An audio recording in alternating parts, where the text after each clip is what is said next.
जय श्री कृष्णा, जय राधे राधे। माघ मास महात्म का 18वां अध्याय। नैमिषारण्य तीर्थ में माघ महात्म सुन रहे 88,000 ऋषियों ने सूत जी से कहा, हे ऋषियों, भगवान दत्तात्रेय जी द्वारा वर्णित माघ महात्म मैंने आपको बता दिया। अब मैं महर्षि वशिष्ठ जी द्वारा महाराज दिलीप को के कहे हुए माघ स्नान के फल का महात्म का वर्णन करता हूँ।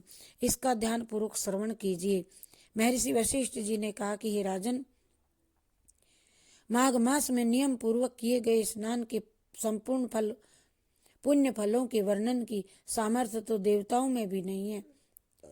माघ स्नान समस्त यज्ञ, दान, व्रतों से श्रेष्ठ है। समस्त श्रेष्ठ दानों से प्राप्त होने वाले फल माघ स्नान करने से प्राप्त हो जाते हैं। हे राजन, ये ब्रह्म ज्ञानी के समान सद्गति को प्राप्त कराता है। यदि घोर पात की मनुष्य भी मकर के सूर्य में माघ स्नान के पश्चात ईश की आराधना करते हैं, दान करते हैं तथा अपने शेष जीवन में पापों से बचे रहकर शुभ कर्म करते रहते हैं, वे समस्त पापों और संतापों से मुक्त होकर सद्गति को प्राप्त करते हैं। हे दिलीप, माघ मास में मनुष्यगण पवित्र होकर मातृ पितृ कुलों के पितरों सहित उत्तम सुंदर विमानों पर चढ़ करके स्वर्ग को जाते हैं। जो माघ महीने में नदी में अरुणोदय सूर्योदय से पहले काल का स्नान करता है, वह पिता के माता के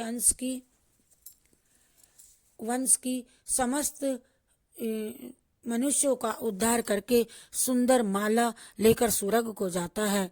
सदा के पापी, दुराचारी और कुकर्मी मनुष्य भी माघ स्नान और हरि की पूजा करने के पाप के बड़े समुदाय से निर्मुक्त होकर भगवान के सदस्य शरीर वाले हो जाते हैं, भगवान के जैसे हो जाते हैं। पाखंडी मनुष्य भी प्रयाग में माघ के महीने में यदि 3 दिन भी स्नान करने से सज्जनों की गति को प्राप्त होते हैं। संसार में पुण्य तीर्थों में माघ महीने का स्नान मनुष्यों को अत्यंत श्रेष्ठ है। इससे मनुष्य ब्रह्मवेत्ताओं की दशा को प्राप्त करता है, इसमें कोई संदेह नहीं। हे राजन, माघ स्नान का पुण्य फल इतना अधिक है कि प्राचीन काल में एक समय राजा इंद्र के श्राप से कठिन दुख भोगती गंधर्व कन्याएं भी माघ स्नान करके उस श्राप से मुक्त हो गई थी। माघ स्नान अग्नि की तरह सब पापों को जला करके नष्ट कर देता है। इति श्री पद्म पुराणे माघ महात्म्य में 18वां अध्याय समाप्त। जय श्री कृष्ण, जय राधे राधे। जय श्री कृष्ण, जय राधे राधे।